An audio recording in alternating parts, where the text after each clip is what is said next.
Zbardhen detajet ronditëse nga vrasja e Vanessa Balan. Shqiptari dërgoi bashkëshortit të saj videon erotike me 27 vjeçaren pak para se të kryente krimin.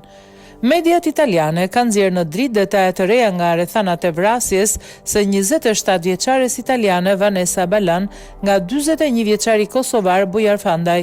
Raportohet se para se të vdiste dhe të vriste 27 vjeçaren Bujar Fandaj, i ka dërguar një mesazh bashkëshortit të sëres Nikola Scapinello.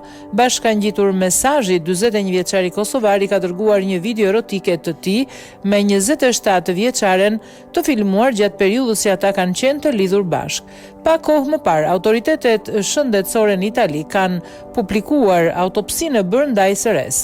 Rezultatet e autopsisë thonë se para se Vanessa Balan të vritej, ajo është rrahur barbarisht nga 41 vjeçari kosovar.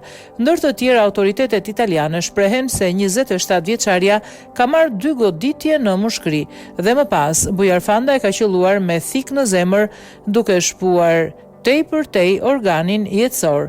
Bujar Fandaj ka goditur 8 herë me një thik 20 cm të gjatë ren italiane. Shtatzania e saj është konfirmuar gjithashtu, ajo kishte arritur afërsisht javën e 12 të shtatzanisë.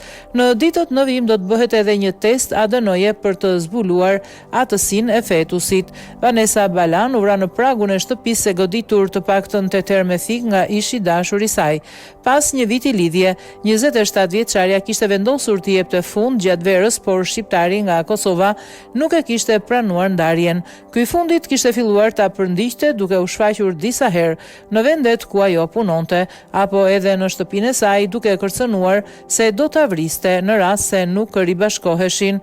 41 vjeçari nga Kosova donte që e reja shtatzan të ndahej nga partneri i saj dhe të shkonte të jetonte me të në San Vito di Altivole, pa kilometra nga Spineda di Riense, Pio X, Treviso, ku ndodhi edhe tragjedia.